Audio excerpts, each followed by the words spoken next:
Hello, loves. It is the Barefoot Pagan, Dawn, and today we are starting my magic series. Sort of, I kind of started it last week, but I wanted to talk about fire today. The spirit of fire, how I utilize it in magic, and just my feelings on fire in general. Now, traditionally in magic folklore, fire is used in love, fire is used in passion. Fire is a really strong form of energy that you can use and manipulate in magic. And fire is a feisty fellow, let me tell you that. If you believe in astrology, the people who are going to have the greatest power over fire and have the greatest influence of fire and pull towards fire are going to be Aries, Sagittarius, and Leo, all three of which are fire signs. I personally am an Aries, and I find it very easy to use fire, but fire is most definitely not my favorite energy or spirit or whatever you may call it to use. I'm probably going to call it a spirit. I feel like it's an earth spirit. Fire is not my favorite spirit, but it is probably the one that just my soul in general gets along with the best. So when doing magic with fire, you may want to use a flame, ashes, volcanic rock, kindling, twigs, anything that burns. Those are all strongly linked to fire. The colors red, orange, yellow, like hues that you commonly see in fire, are also commonly used with magic of fire. So I think like the big thing that a lot of people use fire for is to draw in love to themselves. Fire can be used in love spells, and it works very well for that purpose. It is a very passionate energy. It's a very strong energy, and I do feel like love and admiration and lust and sexual energy are all very just strong energies that tie in very closely to fire. Fire is considered really romantic. It's considered warm. It's considered, something that really draws you in the same exact way that love and infatuation draw you in. But because fire is a passionate energy, it can be used for other things. It's really good at drawing in inspiration. It's really good at pulling in energy.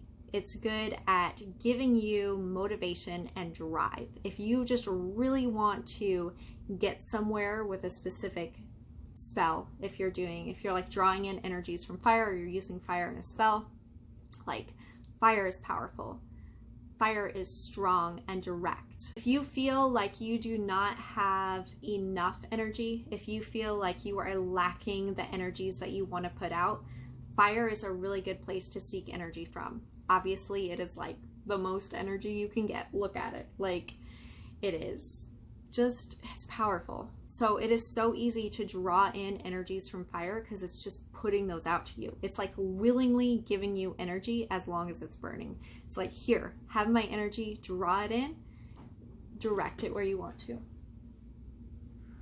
My cat is running around, totally freaked me out.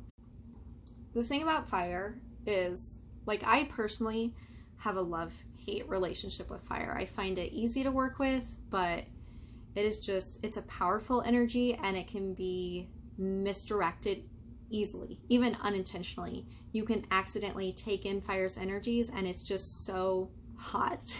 It's so powerful that you can like accidentally send it somewhere you didn't mean to send it. It's really, really intense. It's an intense energy. It's an energy like you can feel how intense it is. Everyone knows how intense fire is. Whether or not they believe in the magic of fire, they know that fire is powerful. They know it's intense. There is a natural human fear of fire. Everything fears fire because it is so intense and so powerful.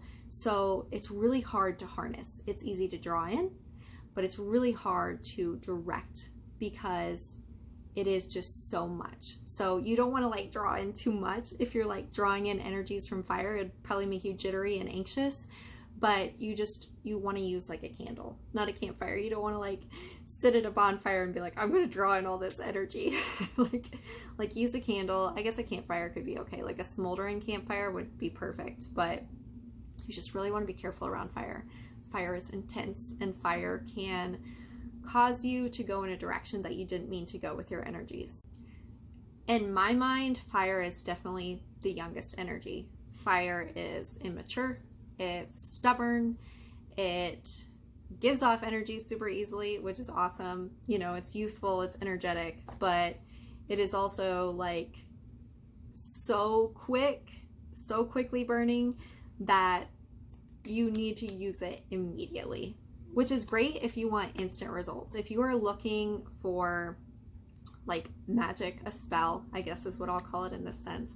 If you are looking to do a spell that just works super fast, fire is going to be your best bet. Fire is going to be the energy that you want to draw in and push somewhere, because fire goes. Fire burns. Fire is there for quick results. If you want like a slower result, if you want something to come to you over time, if you're looking for like a very long-term kind of thing, fire isn't going to be what you want. But if you just want like a quick result, fire is probably going to be the best thing for you to work with. I think fire too can be a little temperamental. It can be picky about who is drawing in its energy. It's going to give off energy to everyone, but you may have a lot of problem directing the energy where you want to go, and you may misdirect it easily, especially if you're a water sign. Obviously, water signs can draw in fire energy. They'll probably naturally dim down the energy, so they'll need to pull in more. But it's also, fire is going to want to leave a water sign really quickly, whereas an earth sign or a water sign are kind of fueling it. So they personally will want to get rid of it quickly, because fire is going to like grow quicker. The energies are going to expand quicker within those people. And fire signs themselves, I feel like we can hold fire energy a little more easily, but I don't know. Fire, I'm just not a huge fan of. I can use fire and I respect fire, but fire and I don't always get along. I prefer to go to other energy sources for my magic. I probably sound like a lunatic to some people, like they're watching this video and they're like, this lady's talking about fire as if it's a person. But to me, magic energies kind of are like people. Like they have a personality. Like I can sit here and I don't know, like fire is kind of like a friend to me in a weird way. So like I do get these different senses off of fire and how it should be used and how it should be respected. So yeah, that is kind of my opinion on fire in a way. So just to go over and review, if you want quick results, fire is a good one to choose. If you want passion, drive, love, if you want something quickly, fire is a good thing to use. Fire needs to be pulled in quickly and it needs to be utilized quickly. Don't hold on to fire for a long time. I don't think that's going to work well for you. It's just going to make you anxious and you're probably going to misdirect the energy then. If you're pulling fire energies into them, you want to have an immediate direction to where they're going to go. So harness them, don't hold them, and just direct them into whatever place you need them to go to bring back to you. Remember, the energies that you are putting out into the world are coming back to you. So you're harnessing fire's energy, you're directing it in the area that you want it to go, whatever you're hoping to bring back into your life, and you're letting fire energies bring that back to you. So yeah, fire, don't hold on to it. It's super easy to misdirect. It's a little temperamental. It's super powerful. It's young and energetic, and it can be a fun energy to work with if that's just the kind of person you are, that you like that kind of like high stress situation. Personally, I'm a bit too calm for fire. I don't choose fire very often. It's something that I find soothing in small amounts. I can do I can have fire as company, but I will like take in its energy just for good vibes to release. I will not take in energy to direct somewhere because it's just way too much for me. So yeah, that's kind of my opinion on fire. And I will be doing the next 3 energies, water, earth, and air, over the next 3 weeks. So if you're interested in hearing my opinions on those energies and kind of how they intertwine into my life, feel free to stay tuned for those as well. Thank you for watching, guys. I'll see you in the next one.